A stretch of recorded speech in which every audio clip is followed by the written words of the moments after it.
London in the 19th century was a tale of two cities. On one hand, it was the capital of a mighty empire that spanned the globe. It was the home of wealth, power, and culture. It was the city of Queen Victoria, who ruled over vast territories and millions of subjects. On the other hand, it was the city of poverty, misery, and disease. It was the home of millions of people who had migrated from rural areas in search of a better life. It was the city of the slums, where life was cheap and brutal. The slums were the dark underbelly of Victorian London. They were overcrowded and dilapidated areas that housed the poorest and most vulnerable members of society. They were located in parts of London that are now fashionable and trendy, such as Spitalfields and Holborn. But back then they were hell on earth. People lived in squalid conditions with no sanitation, ventilation, or security. They faced violence, abuse, and exploitation on a daily basis. They had little hope or dignity. Welcome to Bizarre History, as today we delve deep into the disturbing life surviving in Victorian London slums.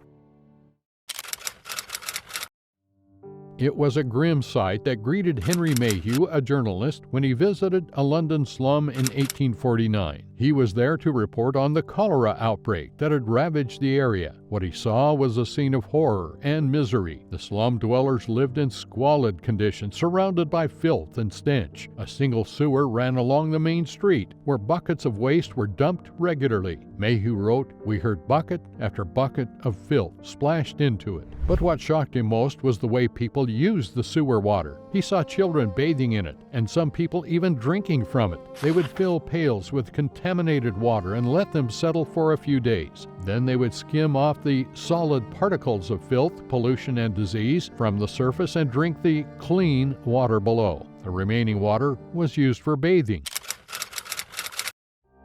London was a city of contrasts in the 19th century. While the rich enjoyed luxury and comfort, the poor lived in squalor and misery. Many women in the slums had no other option but to sell their bodies to survive. Some of them started as young as 12 years old or even younger. They were often orphans who were exploited by brutal pimps who controlled the streets. Others were factory workers who barely made enough to feed themselves and their families. They resorted to prostitution as a way to supplement their meager income.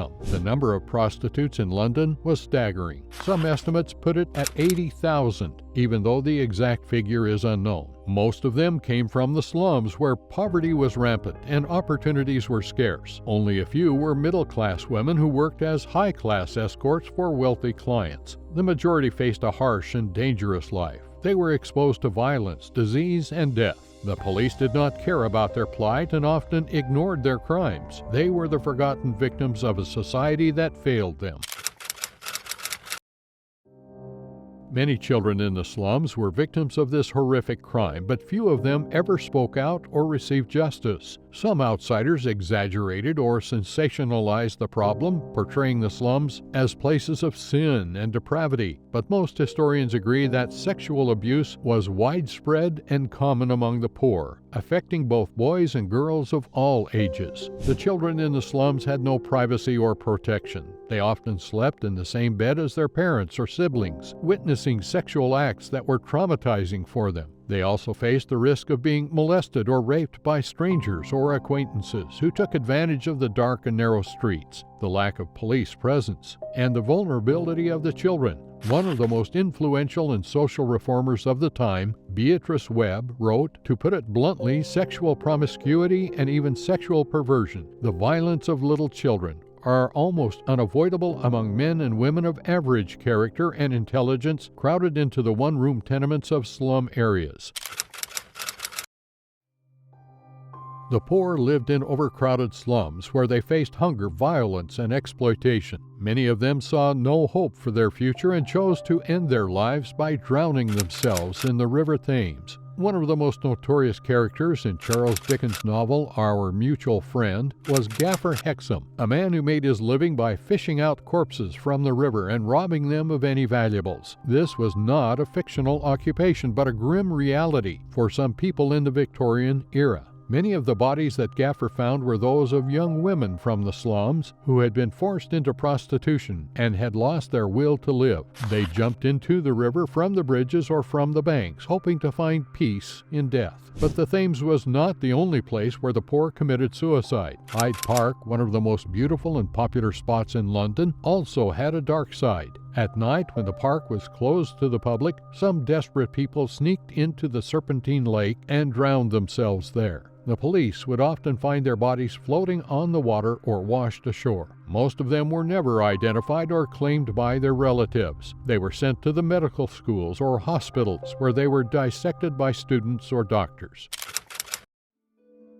In the Victorian era, London was a city of contrasts. While the rich enjoyed luxury and comfort, the poor lived in squalid and crowded slums. Many of them had large families, but not enough space or money to provide for them. One of the most common causes of death among young children was overlaying, a term that referred to the accidental suffocation of an infant by an adult or older sibling who shared the same bed. According to a report from 1887, 83% of all infant deaths in homes with only one bed were due to overlaying. But was this really a cause of bad luck or negligence? Some people at the time thought that many of these deaths were deliberate. They suspected that the parents, especially the mothers, killed their babies on purpose because they could not afford to feed them or did not want them. These critics saw overlaying as a proof of the moral decay and wickedness of the slum dwellers. However, modern scholars have challenged this view. They have suggested that many of the overlaying deaths were actually cases of sudden infant death syndrome, SIDS, a condition that causes some babies to die unexpectedly in their sleep without any apparent cause. If this is true, then many mothers in the 19th century were wrongly blamed or accused of killing their own children, when in fact they were innocent victims of a mysterious and tragic phenomenon.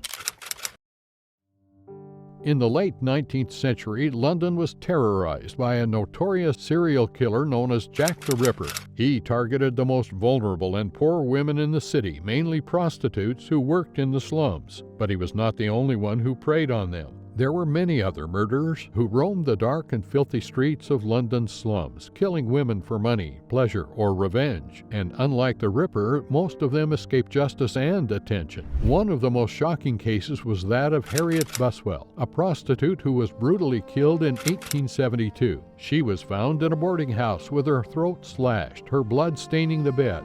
A man with a German accent was seen leaving the place, and a doctor was arrested as a suspect, but no one was ever convicted for the crime. The case was quickly dismissed as if Buswell's life did not matter. Some people believe that her ghost still haunts the boarding house waiting for justice.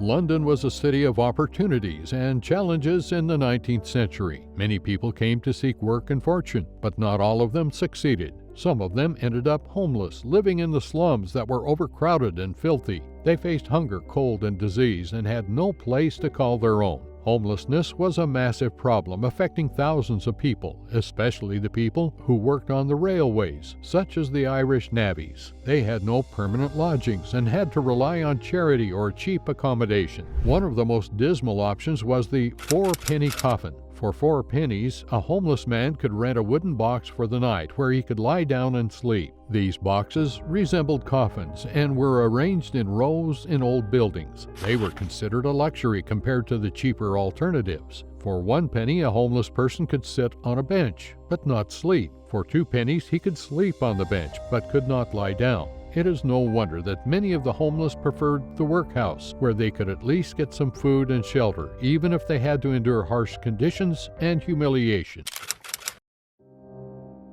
The poor lived in slums where they faced unsanitary and unsafe conditions. One of the first people to expose the reality of the slums was Charles Goodwin, the editor of The Builder magazine, and a housing expert. He visited a slum in 1859 and was appalled by what he saw. He wrote, "It seemed scarcely possible that human beings could live. The floors were in holes, the stairs broken down, and the plastering had fallen. In one, the roof had fallen in. It was driven by a tipsy woman one night who sought to escape over the tiles from her husband. This was not an isolated complicated case. Many slum dwellers lived in basement rooms below the street level. They were vulnerable to flooding when it rained and to freezing when it snowed. The only water supply was a single pipe that often froze in winter. The walls and windows were full of holes, which they tried to cover with newspapers or rags. Many of them died of cold or disease in their own homes during the harsh winters of London. These conditions were denounced by Charles Mowbray, a social reformer who fought for better housing for the poor.